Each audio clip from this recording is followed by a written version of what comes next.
Welcome to our event today, Hospitality and Leisure, Safe Reopening of Indoor Facilities. The UK lockdown restrictions have been eased following a series of milestones.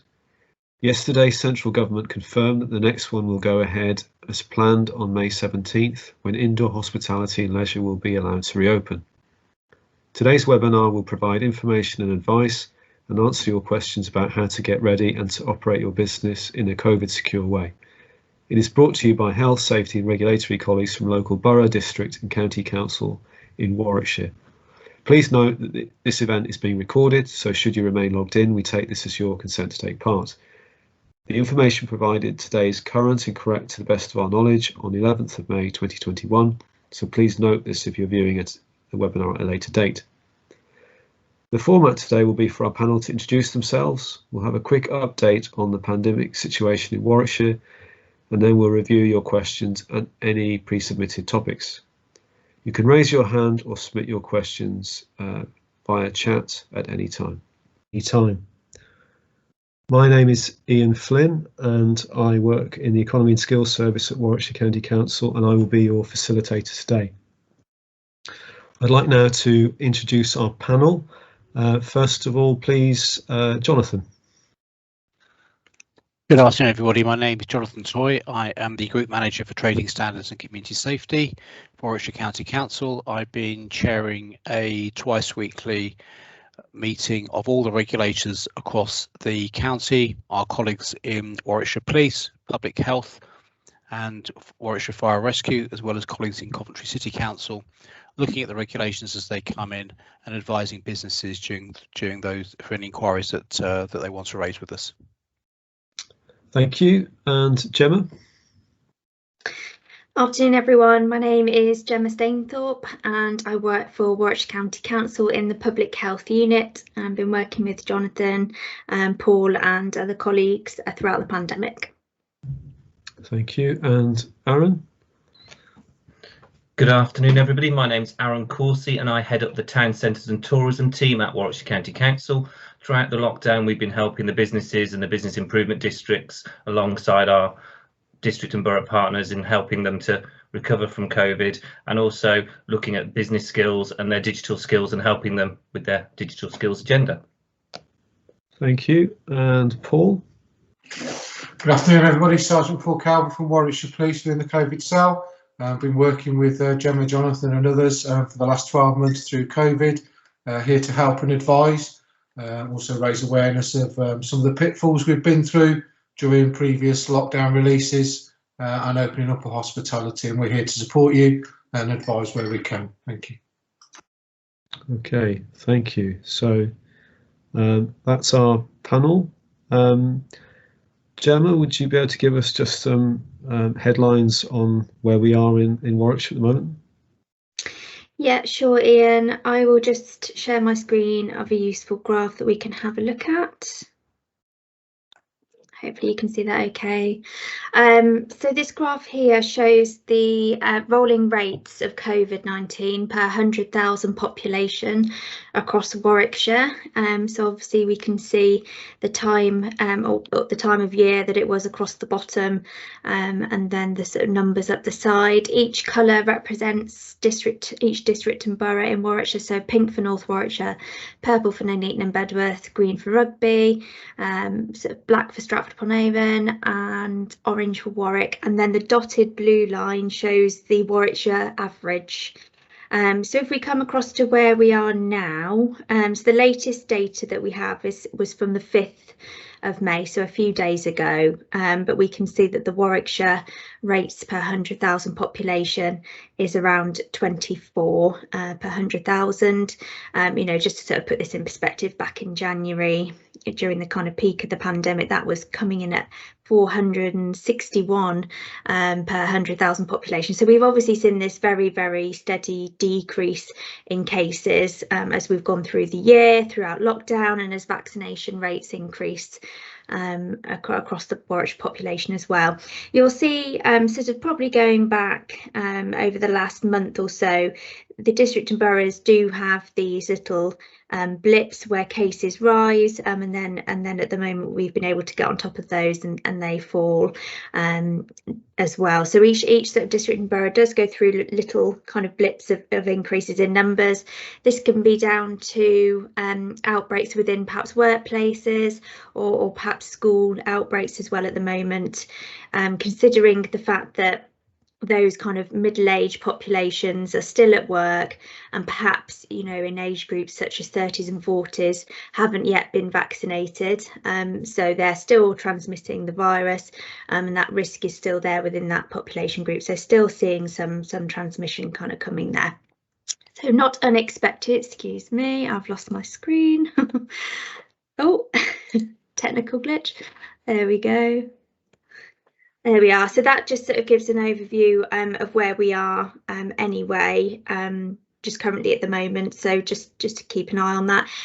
As I said, there will be sort of peaks, and there will be increases in numbers for various different reasons, as mentioned, as we go through. So this particular stage of the roadmap, I think the headlines that I just wanted to briefly mention to you, the changes in what's happening is obviously indoor gatherings are now going to be permitted, so whether that's in private dwellings or obviously within the hospitality sector. So we move the outdoor rules to indoor, so we're saying 6 people can now gather indoors, 6 people or 2 households can gather indoors from the 17th, so from next week onwards, and then it's 30 people outdoors. So that's just very high level sort of, yeah, indication of what's to come. Okay, thank you. Thank you for that, Gemma. So we've had the okay yesterday from government to go ahead from May 17th. There was nothing announced yesterday that was unexpected to any colleagues on the call. Paul? No, there's nothing new that wasn't expected to be announced that was announced.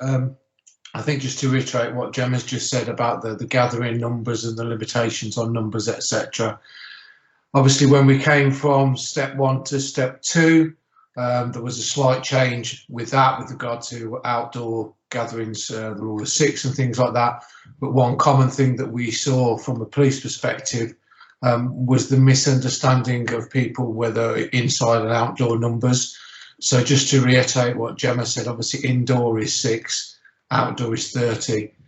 We don't want to see people misunderstanding the 30 outdoors with the 30 indoors, which we did see when the rule of 6 came in for outdoors. So just wanted to reiterate that point. Indoors, whether that be indoor hospitality or whatever, is still rule of 6 or 2 households for indoor hospitality, private houses or wherever that may be, just to reiterate that message. Thanks, Paul. Jonathan?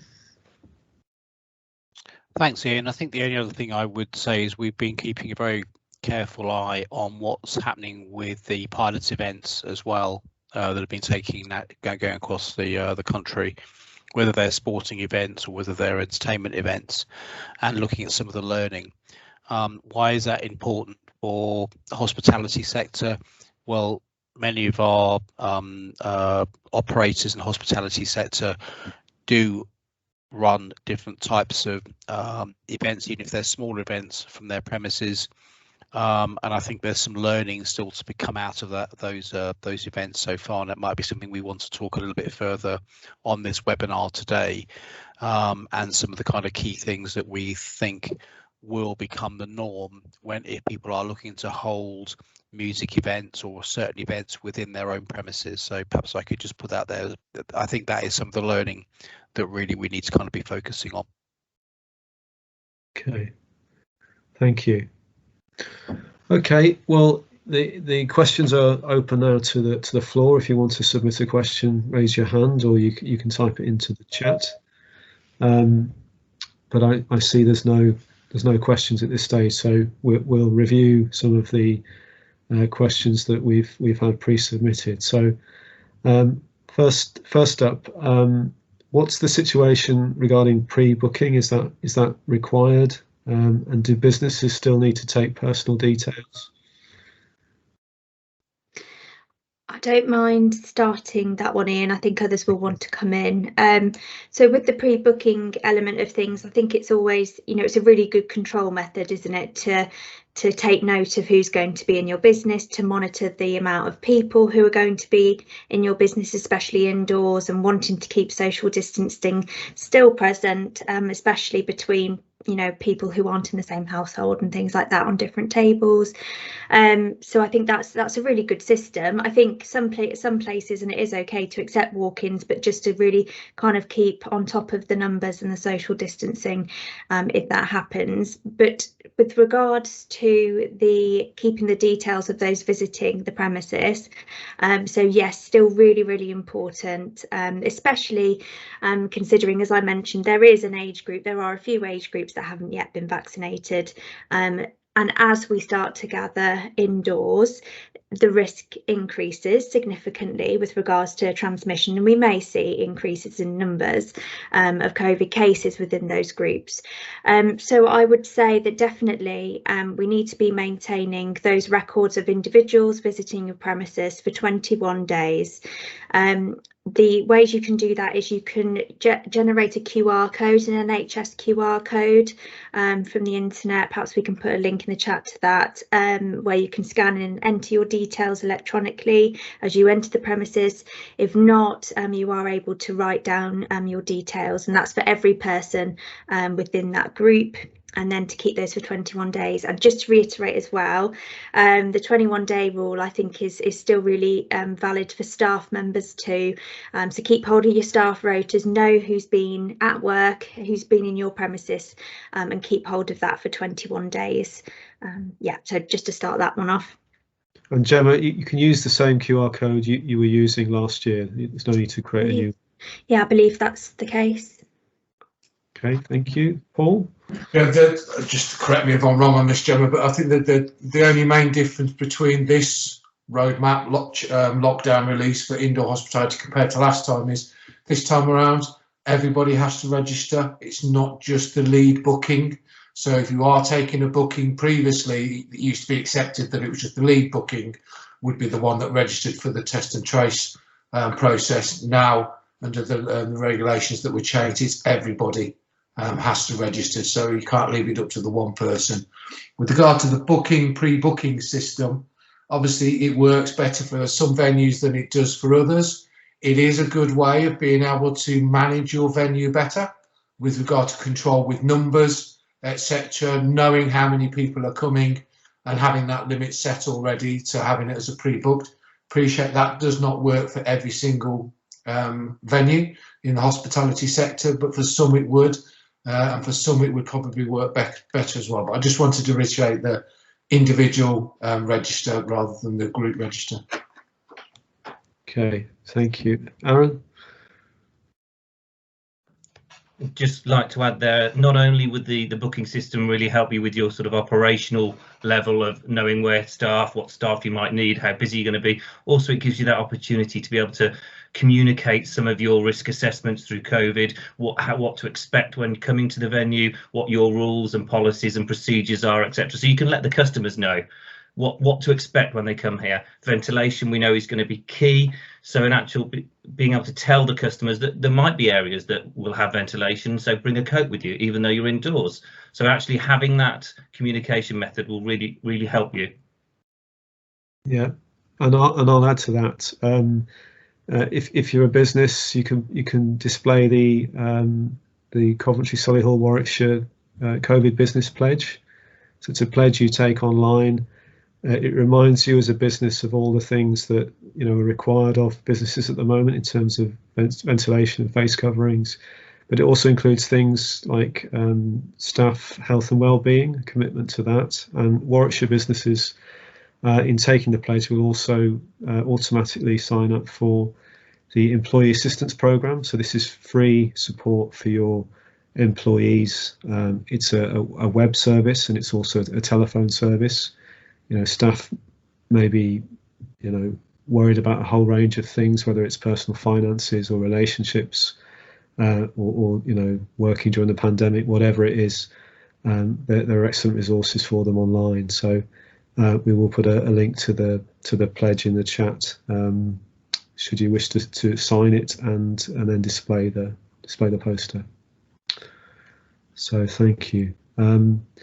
Okay, so moving on, will a table service still be required for food and drink that's being consumed indoors? And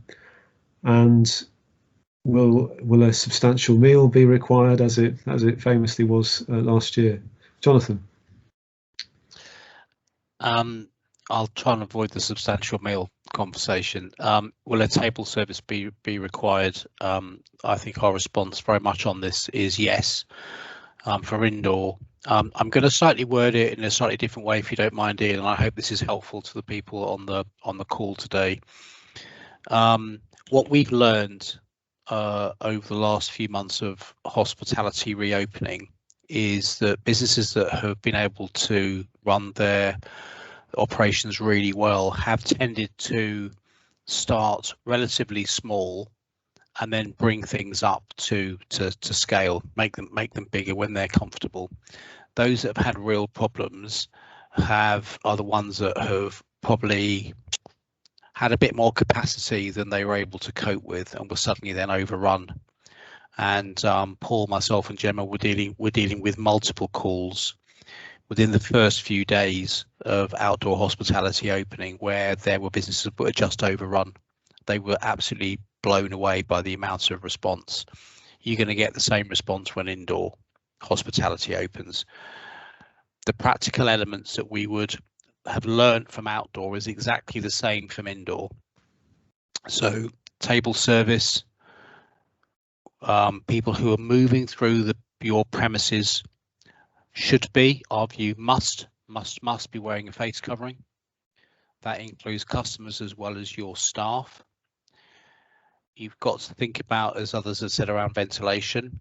Social distancing becomes even more important. Our advice has been try and make sure that your tables are 2 meters or as close to 2 meters apart as you can be, and that means the chairs, not just the table themselves. Ensure that there is good hygiene on points of entry and exits, on the points of entry and exits to toilets, any other area that you might have, and things like one-way systems, if you can design them in the premises to keep a flow of movement, would be really, really beneficial. They're all the practical elements that we would be saying to you. I know there's a number of operators, designated premises operators, who are quite concerned that their pub might be, or their hospitality might well be overrun by lots of people going to the bar, trying to buy drinks at the bar. Our very strong advice is make sure all of your patrons understand it is table service and table service only, and when you are ready, then start to increase or add the other dimensions. The other thing worth bearing in mind, don't forget also with this step 3, is accommodation opens as well. So that means in a number of hospitality venues, they don't just serve food and alcohol. Obviously, they provide accommodation. That is allowed under step 3. But again, it's the same practicalities of how you will manage your patrons, whether it's for serving breakfast to them or coffees in the morning or an evening meal. It's the same considerations, and our advice would remain the same. Don't try and do everything all in one go. Take it slowly, build your numbers up, feel comfortable, make sure your staff are comfortable, because believe me, we get as many complaints from staff about the premises they work in, saying they don't feel comfortable where they're working, as we do from patrons or neighbours or community leads as well. So please talk to your staff, make sure they feel comfortable, and make sure that everybody understands the requirements, staff, those visiting, and anyone who you've got who's staying in the premises. That's our strongest advice. Thanks, Jonathan. Paul? Yeah, just to reiterate that really, obviously we're in the transition stage between step 2 and step 3, and the guidance and the regulations are in that transition stage as well, with regards to that. So obviously once the guidance is fully updated with regards to hospitality and accommodation, etc., that'll be the area that to look at. But just to reiterate what Jonathan said, you know, we will get so many reports to us come the 17th, and the majority of them will be for the majority involving hospitality industry will be around people inside venues and the behaviour inside venues, and they will be things like people standing at bars drinking or ordering, people standing around tables dancing, people walking through venues without face coverings when they're not seated and things like that. So at the moment, the guidance and the regulations that we're looking at will be similar to what was previously when we came to indoor hospitality, and there's nothing that's come out as yet that will change our opinion on that, and I don't think anything will come out over the next few days that will change that. So it will be seated, no bars, face coverings when moving about, and they, you know, potentially they will be enforceable as well. And obviously, with as regulators, we will get calls about it, and you know, we would rather reduce those amount of calls by operators operating sensibly and safely. But the main thing here is the safety issue. Indoors is the risk. The variants that are out there, the one that took hold, the Kent variant that took hold previously, the transmission rates are a lot more with those. So indoors are risk, so we have to do everything safely. And that, you know, abiding by the guidance, by the regulations to do that safely, so we can come out of this into step 4 at the end of the day, which everybody wants to get to. Yeah, thanks, Paul. And Gemma? Yeah, just to follow on from a few points there from Paul, you know, he mentions some of the similarities between the last time that indoor hospitality and things were happening, and some of those things are similar, like the table service and things like that. But I just kind of wanted to also draw attention to a couple of things that are new this time round, and that are sort of additional requirements. A lot of people on the call have already spoken about ventilation, but just to really kind of clarify why that's so important. So last time indoor hospitality was open, it wasn't the Kent variant that was dominating, and since the Kent variant has come along throughout this past lockdown and has really started to dominate, we've become aware that that particular variant travels on aerosol droplets a lot more readily, and can be a lot more transmissible through the air. Which is why the ventilation and fresh air messaging has come out in such force now from central government. So it's really about thinking, and it makes a huge difference. I think Public Health England produced a study a couple of months ago around, you know, ventilation having a 70% impact on reducing the risk of COVID transmission within, you know, indoor settings. So it really is important. So it's ventilation, it's fresh air, it's windows, keeping things like that open, and perhaps even using, you know, mechanical ventilation, rather sort of bringing in new air rather than circulating the same air round and round every room, but just really any mechanism to get the air flowing is really, really important this time round, and that is quite a prominent difference, I think. The other thing I wanted to mention is lateral flow tests. So this time, obviously, the lateral flow tests have been rolled out within the community, and lots of businesses and members of the public and different types of workers, school children, are taking LFTs on a regular basis. The sort of general recommendation for LFTs is to take them, regardless of what you do and who you are, to take them a couple of times a week, especially if you're going out into the community, perhaps to venues and things like that, and to workplaces. The reason we recommend a couple of weekly, so twice weekly testing, is because LFTs pick up when you're most contagious, and that can be over quite a small window. So it's good to kind of repeat it a couple of times a week to catch any possibility that you might be carrying COVID and have no symptoms and not be aware of that. So with regards to LFTs, please do recommend twice weekly testing for your staff.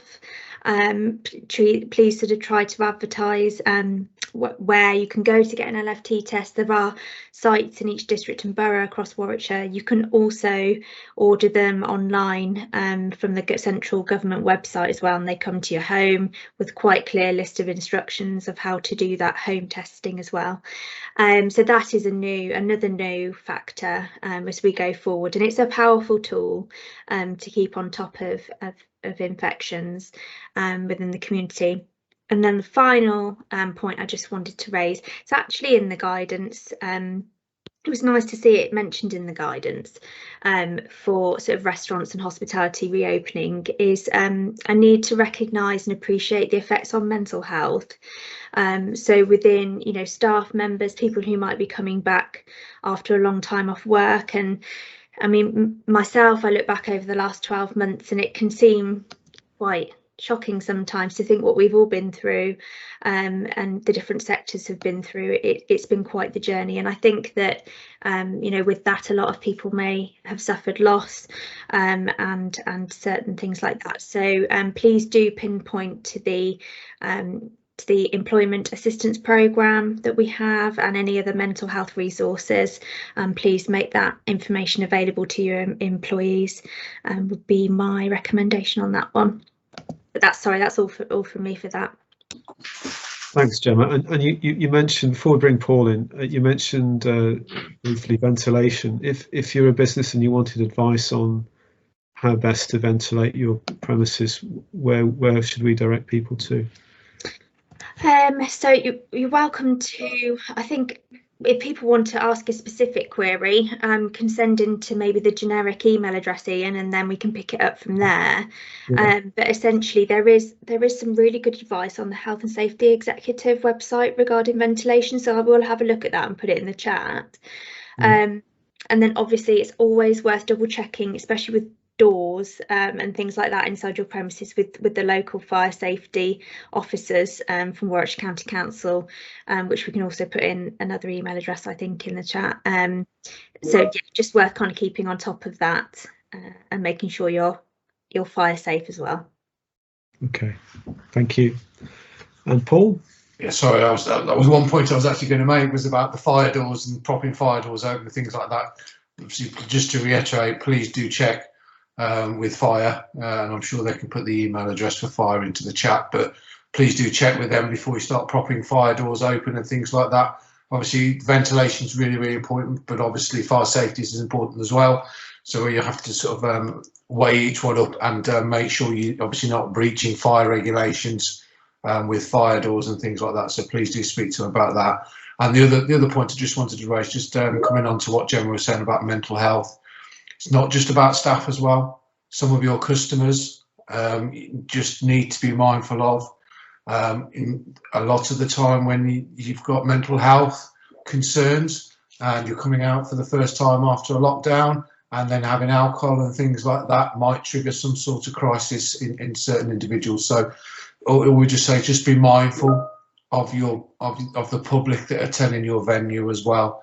And, you know, any signs or issues or concerns, then obviously do raise them, because, you know, there are people out there that potentially might go into crisis when mixing with alcohol as well. So just wanted to raise that point.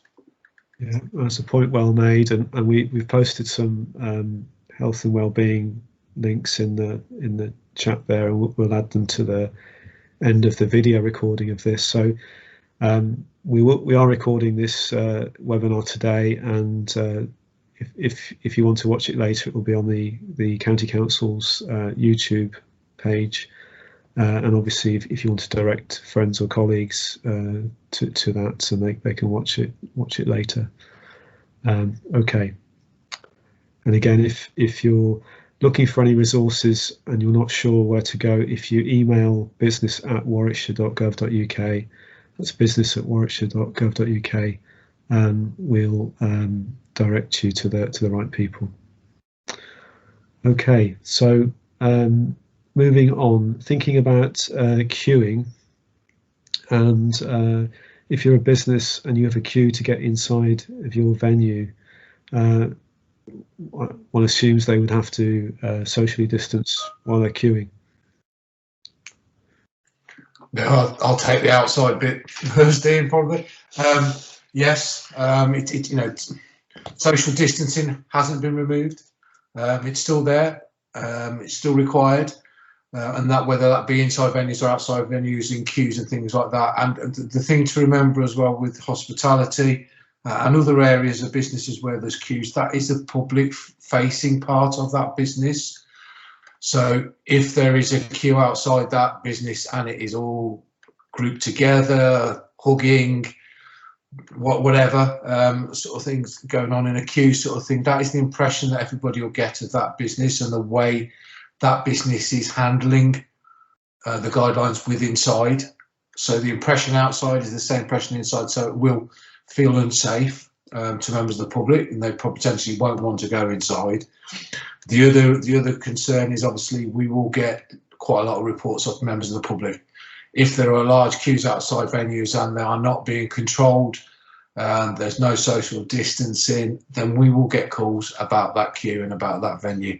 So the venues need to take responsibility for their queues, whether they have markers down, signs or whatever for social distancing, whether they have door supervisors to monitor the queue, marshal, whatever it may be.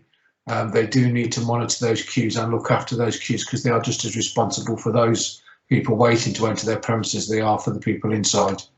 And we will get calls to the regulators, to the police, to the local authority or to the county.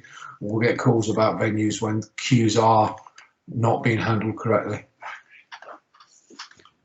And actually, Paul, in terms of at the end of the evening, when restaurants and pubs are closing and customers are leaving, what happens in terms of people wanting to carry on and talk outside with friends and family, as you may well want to do?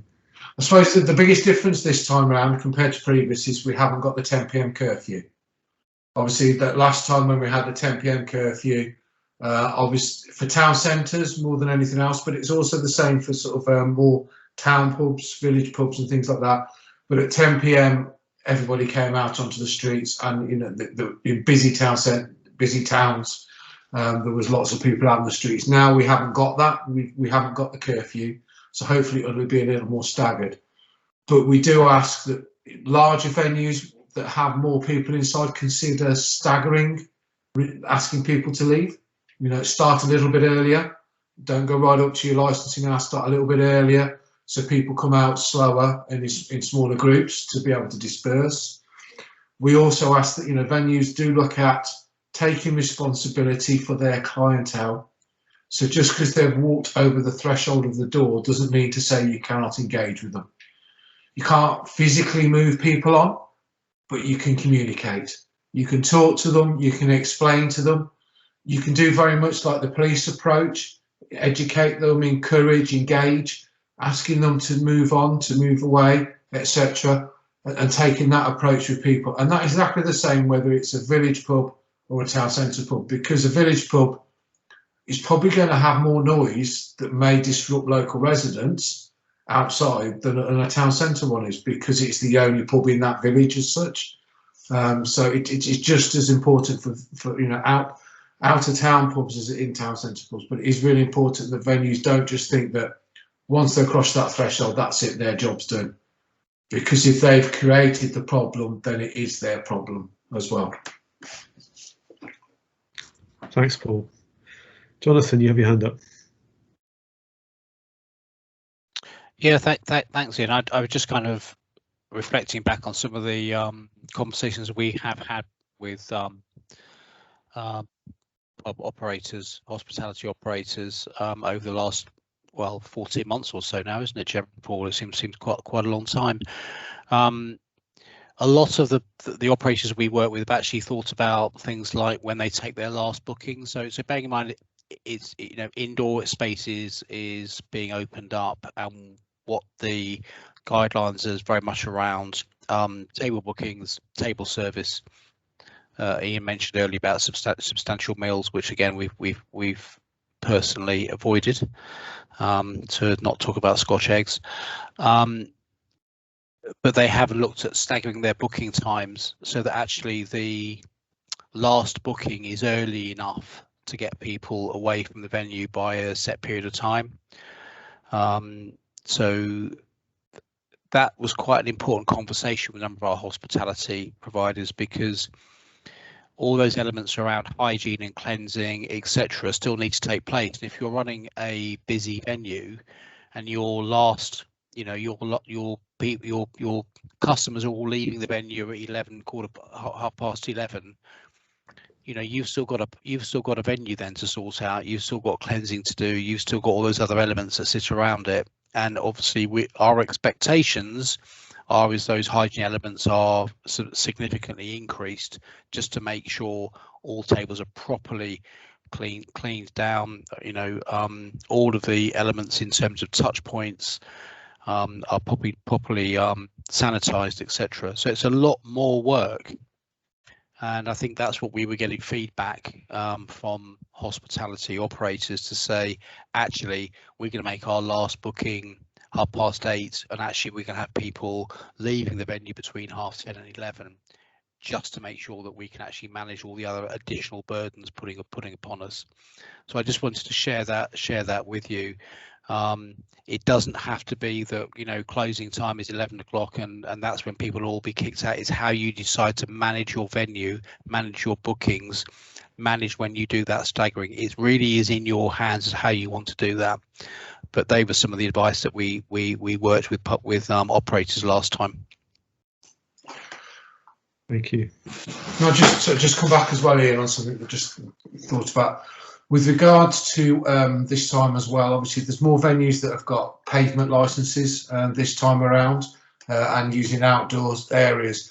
Now, some of these venues have time limits on some of these activities, like the pavement licenses. Some of them might have time limits on the outdoor areas that they're using.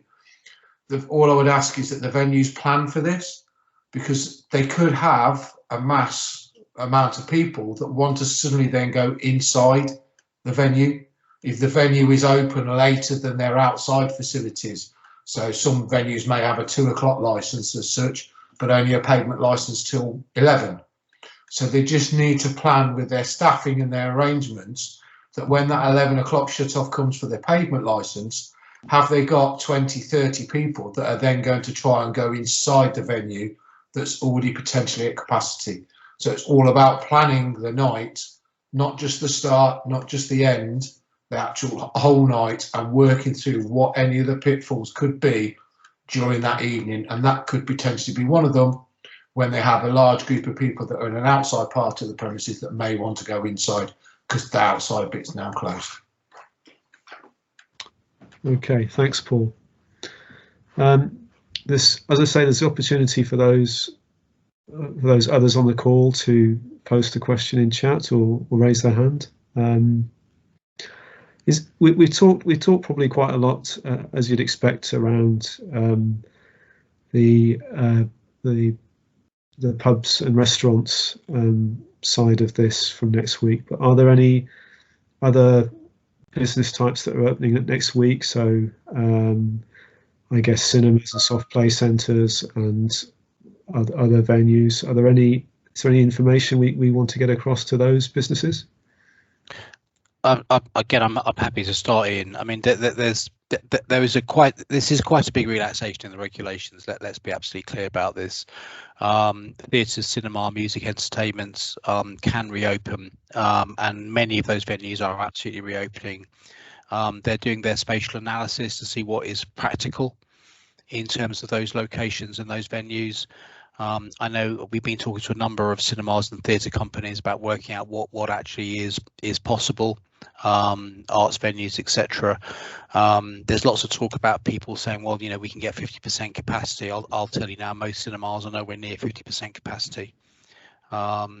Depends on the number of people who are booked, how they book, what the groupings of families are, but on average they're not far off 40%. Because of the arrangements that they have to put into place. So Lots of those venues are opening. That also includes music events as well. Indoor capacity is being looked at, and again, there are limits in terms of numbers in relation to those. So a lot of that activity is happening. Also, the number of people who can attend life events is increasing. And this is another big issue in terms of hospitality, because actually, you can have larger group at life events, and you can have wakes now up to 30 people. We would still be advising operators to work on tables of no more than 6 and encourage people to remain on their tables if they're coming to your venue. If you're booking a celebration event, live celebration event, that's not easy to manage. We've had lots of operators who have actually been in contact with us because some people don't want to stay in those groupings. And then it becomes an issue for the operator, which is why I said very much at the beginning, think about what you can manage as a venue, and then bring it up to scale. I mentioned accommodation can reopen now. People can book to stay in accommodation. That's coming into force as well. So that's another element that's reopening up, and again, big context in terms of hospitality, diversification of businesses. So yes, all of those different elements are taking place.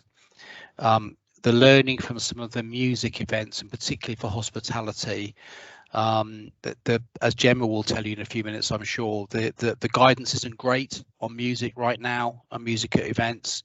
Can you have live acts? Can you have discos? Can you have whatever going on? The current view, our shared view, is if you're looking to holding that kind of activity, still focus on the background ambient performance, something that doesn't encourage people to get up and dance and socially mix and reduce the social distancing.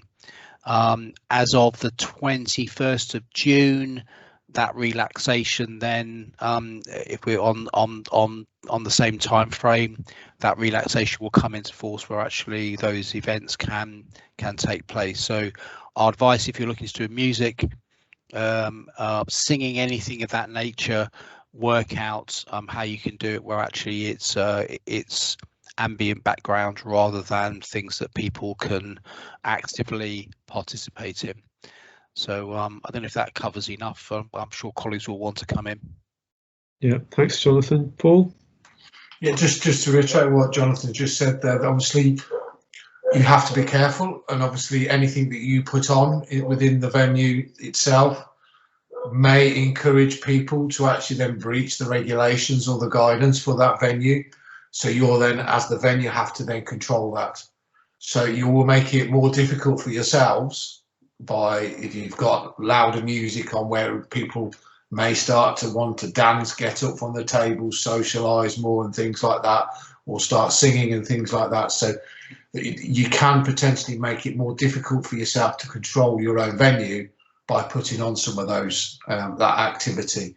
So it's about thinking about what is the worst case scenario that can happen. How can I mitigate or stop that happening? If I don't think I can, then don't do it. Is the bottom line.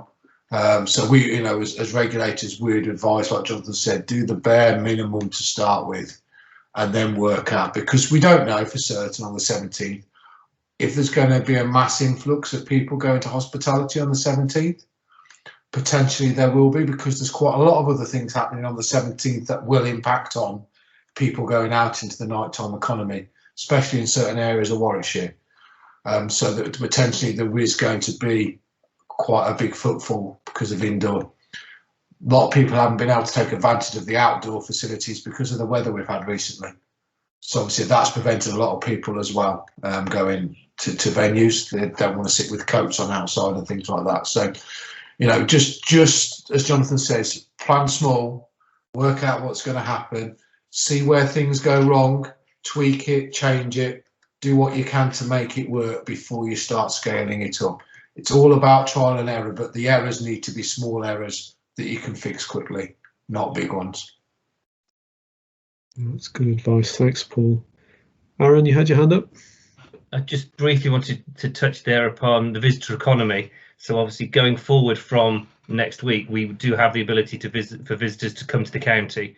So not only will you have your regular customers wanting to come and use hospitality, there might be people that have turned up in towns or villages that are looking for a venue to go and have dinner indoors and outdoors. So actually having that positive message outside, or signage, or a clear website, or a clear social media about what's happening in your venue and when you're open, and if you're having schedules of services or covers, etc.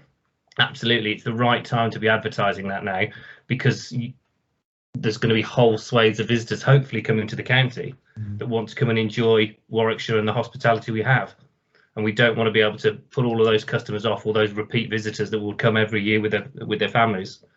So yeah, it's about having that clear messaging, what's going on, how you're doing it safely, and how you're looking after your customers and your staff. Yeah. Well, look, on that very positive note about visitors coming back to our business in Warwickshire, I was going to say we had no further questions in chat, but Jonathan, sorry. I'm so sorry, I dived in far too late. I'm going to put a bit of a scenario out to those on the call, tell those who are listening in the future. If you have a premises where you are looking to hold regular events, let's just focus on music events, for example, at this moment in time, and your plan is, as of the end of the June date, the 4th lockdown, that they will become a stable part of your premises. And I know lots of premises do things like weekly jazz nights, or an R&B night, or they might do a disco night, or whatever else. The current learning from the pilot events is that the involvement of lateral flow testing for those attending the events becomes part of the rationale for holding the event safely. Do not be surprised come the 21st of June that learning doesn't become the pace if you are holding regular events at your premises. And the reason I'm flagging that now is it's much better to get your heads around that process, how it might work, rather than doing the trial and error bit that Paul was talking about closer to the 21st of June or after the 21st of June.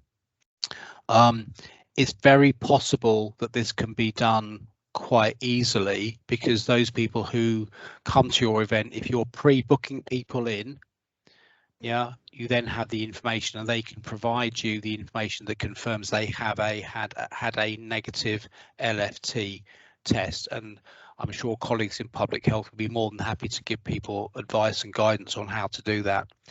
But my assessment right now is, if you are going to be holding regular events like that at your premises, LFTs will become part of the regular pace of or the regular requirements that people will be looking to bring in. And I think better to put that out there now than people to have to wait 4 or 5 weeks to think, oh, this has suddenly come in at the last minute. Because I don't think it is. I think this will be a feature. Okay, so I might be wrong. People can look back on this webinar in a month's time and say, that bloke Jonathan got it completely wrong. I don't think that'll be the case. I think this will be a feature of events, large and small. So yeah, just to put that out to people. Well, given it's coming from you, Jonathan, yes, I'm sure it's reliable as a source. So Paul is laughing, but seriously, planning ahead. So we're getting towards the end of the webinar now. Is there any other comments or messages that anyone on the panel wanted to make? Paul? Yeah, just thought I'd just quickly run through a couple of the issues that we saw last time indoor hospitality opened up. So the common calls or complaints we got to the police with regards to venues, so that the venues can watch out for this themselves. The main ones are face coverings, People walking around venues when they should be wearing face coverings was one of them. The other one was staff not wearing face coverings when they need to. Just to reiterate, if they are exempt, your staff, please ask them to wear the green and yellow lanyards, because people do recognise them now, and it will prevent people calling one of the regulated services and saying this venue, the staff aren't wearing face coverings. It stops the embarrassment of the challenge as well if someone's wearing that the lanyard. So that was another one. Test and trace registers. Many calls we've got about people not doing test and trace, whether that was QR codes or test and trace written versions. Got lots of calls. People standing when they should be sitting. People standing at bars when they should be sitting. There was a lot. Social distancing, lots of calls about social distancing, and with regards to places like restaurants and things like that, it's about the table layout with inside the restaurant. I know Jonathan mentioned it earlier about distances, but with restaurants we've got lots of calls about people when they're walking into the venue being led to their table, having to squeeze through chairs and squeeze through people to get to their table. They felt unsafe by the time they actually got to the table because of the distance there was or wasn't when they got there, and quite a lot of those people then left and rang us.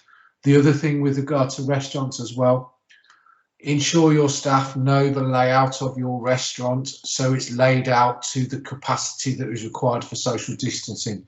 So if you've got a table of 2 and you suddenly get a group of 6 that want to sit at a table, don't be making tables bigger and reducing that distance between the nearby table, because that nearby table occupant will then start feeling unsafe because the distance has reduced. We used to get quite a lot of calls about that. Other things we used to get calls about was things like hand sanitizers, either on entrances, by toilets, common communal use of cutlery drawers and things like that, condiments, shared condiments rather than disposable condiments, sauce sachets, etc., etc. Those are the sort of calls we were getting last time when indoor hospitality opened. So I just wanted to put that out there so you can look at your business and you can look out for these things and put them right before they go wrong. Thank you. Thanks, Paul. And Gemma? Yeah, good point. I think just not forgetting the basics that we already know: hand sanitisation, face coverings, etc. I just wanted to quickly say that I'm going to put an email address in the chat just now for public health department, and the reason being, if a positive case has been identified and you become aware as a business, so whether that's through a member of staff becoming positive or a customer, please don't just rely on NHS test and trace to be telling people to self-isolate. So if you know that someone's tested positive, please help your team find out who they've been in close contact with, and tell those people to go home and self-isolate for 10 days. The sooner you do that and the sooner you get on top of any situation like that, the better for your business, because you can really drive those numbers down if there is anything coming out within the business, and then we don't get those massive spikes. We might just sort of get the general day-to-day ups and downs.